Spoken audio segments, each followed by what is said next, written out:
Play. Our next stop is Philadelphia, where the trade deadline came and went. The Eagles, as you know, added several defensive players, including Jalen Phillips from Miami.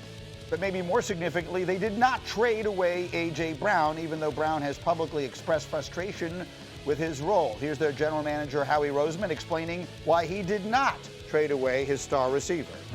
I think that when you're trying to be a great team, it's hard to trade great players. And A.J. Brown's a great player.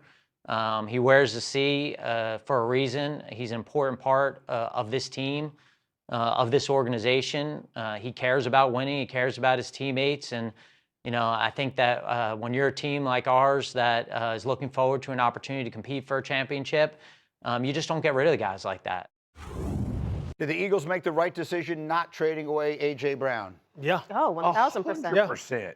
Yeah. I mean, look, you live like the greater the talent, the greater. Look, I mean, it's question. I mean, I'm like, matter, Jeff. Lord, why are you so exasperated? Too much. You're too much.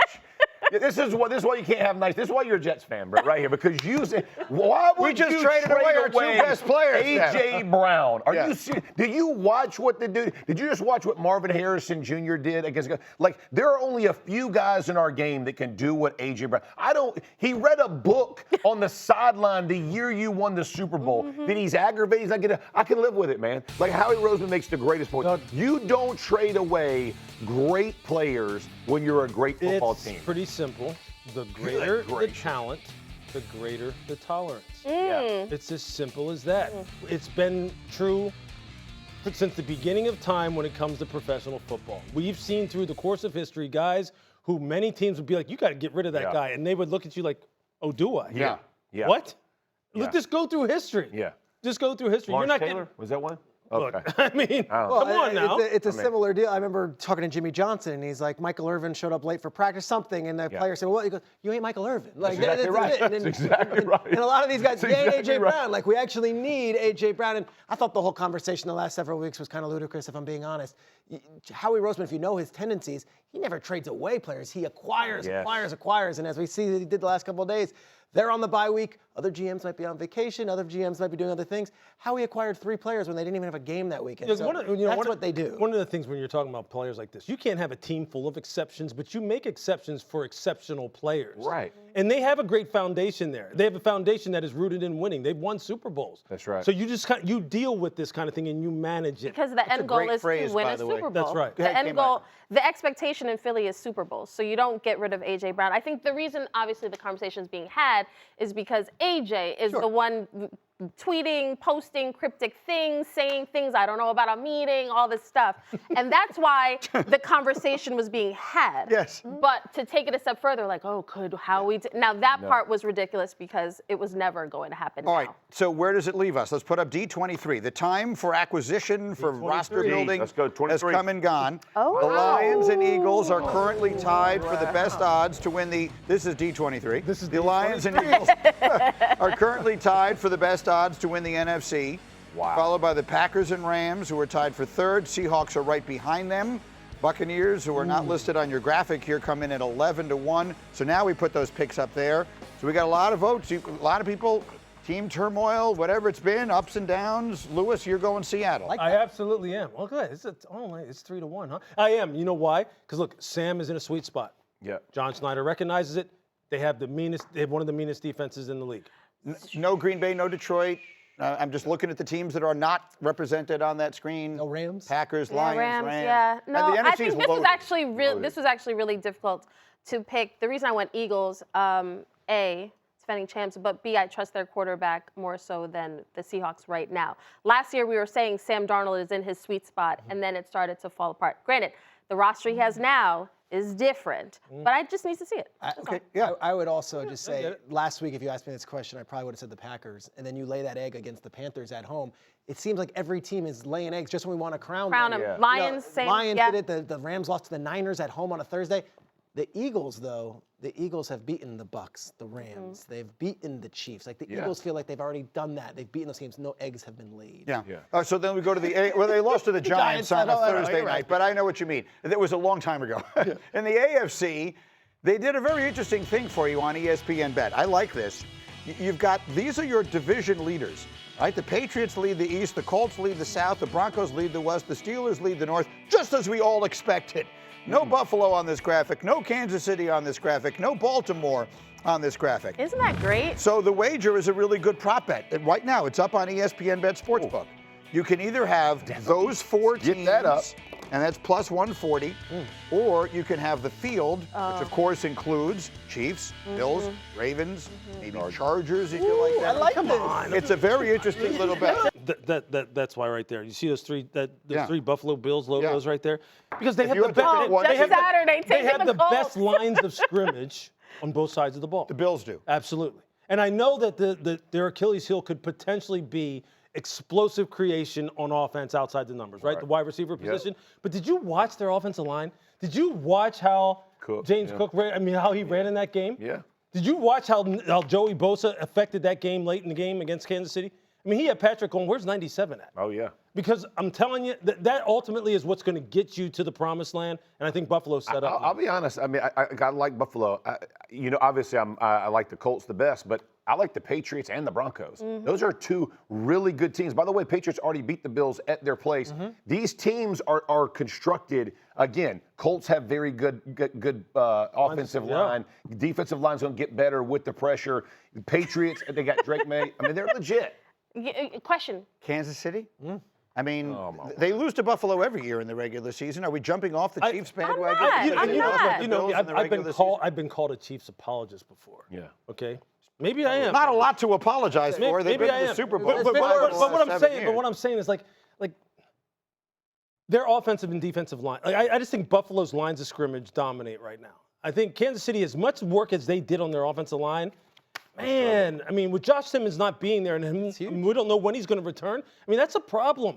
It's just a problem, and that's why it makes me swing towards Buffalo right now. I will say this. If we're doing the brackets right now in the playoffs and it's like 2 versus 7, and I don't care if the 2 is the Broncos, the Patriots, I don't care if it's the Colts, and the 7 is Mahomes and the Chiefs, it takes a lot of gumption to say, you know what, I trust the home field advantage and what these guys did the last 15 I agree with that. I probably would still take the Chiefs over all of these teams in an individual game, 2 versus 7. Me too. I will say, so I picked the Bills preseason to win the Super Bowl, so I've picked them there. But the defensive line, they've taken a lot of hits. Ed Oliver 1 week, the next week they lose Michael Hoyt, a guy they just got back from suspension. So their defensive line is taken. What are the odds again? Put it back up. Put it back up. Because I'm. Hey, we're easy betting. now. We're betting. We're betting. I don't Boost it, have to baby. follow the rules y'all follow. You're right. I don't got to follow any rules y'all follow. I'm outside of all that nonsense that y'all are controlled by here. Ain't nobody controlling my cash. $140 on a $100 bet.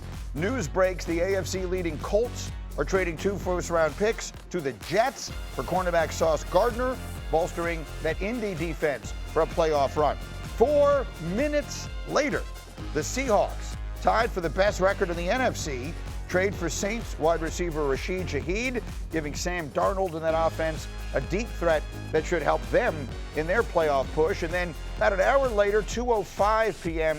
Eastern Time, Jerry talked the talk, then he walked the walk, acquiring 3-time Pro Bowl defensive tackle Quinnen Williams, which had our defensive tackle Swagoo fired up. He said something and he did it, y'all. He said it and he did it. Listen, I think this is huge for the Dallas Cowboys.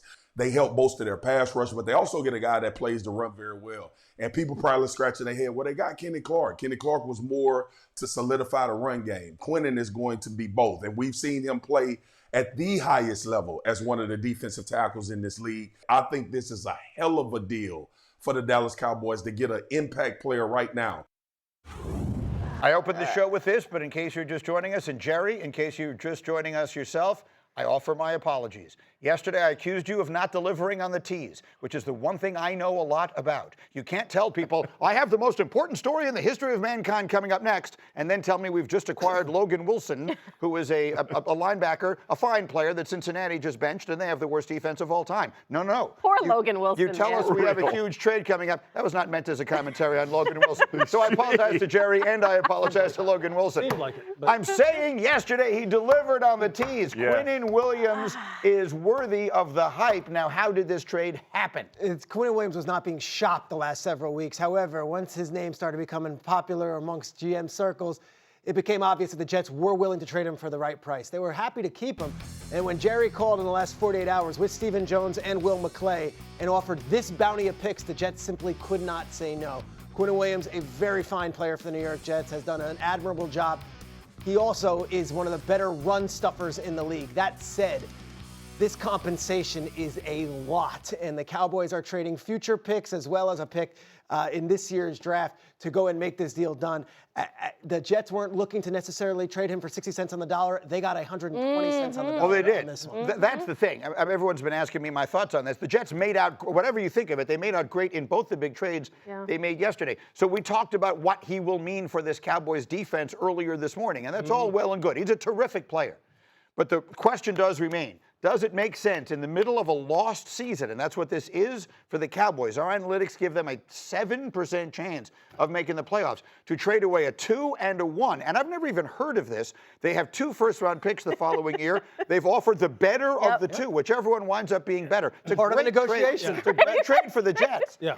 Does this make sense for the Cowboys? Okay, look, you can argue with the compensation, all right, obviously with what they gave up in order to get him, but you can't argue with the team building philosophical approach, because they look at this more than just this year. We look at it as this week, this game. They're looking at it as, okay, this is a foundational piece as we continue to build this thing out. Remember now, they're 32nd in the NFL in rushing first downs allowed.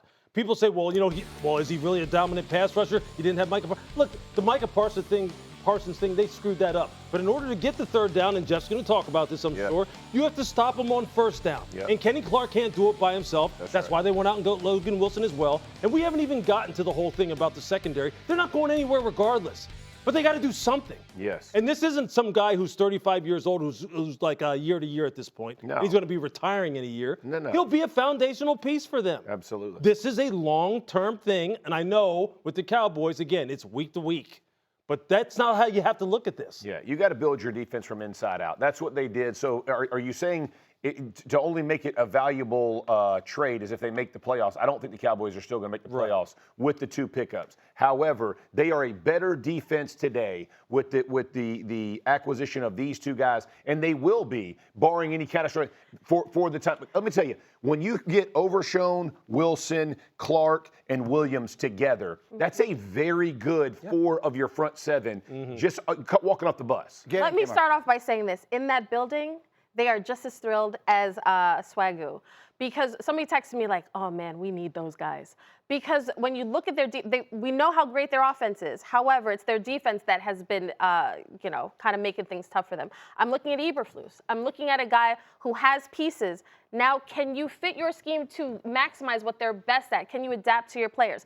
That said, even though Micah Parsons, that's long been done and all that, the reason their defense is this bad is because of that move. They moved an impact player and then got a guy who was good at stopping the run and said, we can't, Micah's not helping anything. We got to stop the run. Now it's, hey, we're going to get an impact player because you can't just stop the run. You got to be able to rush the passer. So all of these moves together don't make sense to me. But I understand, given the situation they're in, this is great because Jerry did something. Yes, and by no means do I mean to poo-poo the significance of his acquisition. It is. But every team in the NFL could get a little better if they were willing to give up this much to do it. That's what I'm asking. And there were multiple teams that were making offers to the Jets for Quinnen Williams yesterday, and nothing came close to this compensation. I wouldn't think so. It was the right match for them. Now, for the Cowboys, Greeny, we talk about the cumulative here. I will say this. And we mentioned it in the first hour, and Kimberly, you're around that team a bunch too. Quinnen Williams is an A-plus person. Wonderful. So if you're talking about elevating everybody else, you're not only adding a good player, you're adding a cornerstone person in the building. And I think that the Cowboys looked at that as an intangible they can add to the locker room. Look, the psyche of that organization right now, when they're watching this defense be historically bad, you're not just going to sit there and go, hey, you know what? We're just going to hold on to our draft picks and we'll address it in the draft. You feel the urgency to do something. And look, we can sit here and poke holes in it, but it's not like they just acquired some practice squad scrub that you're going to wind up cutting in January. This guy's a foundational player. He's a damn good player. He's going to help them. We can argue the compensation for days. We get it. So look, maybe this is a good way to put it before we segue to the other big trade yesterday is like the idea of a trade is that it would be nice if both sides win. Right. Like the Cowboys get a really good player. Right. The Jets, who are even more going nowhere than the Cowboys are, get back a lot of compensation. Maybe it does wind up being that kind of trade.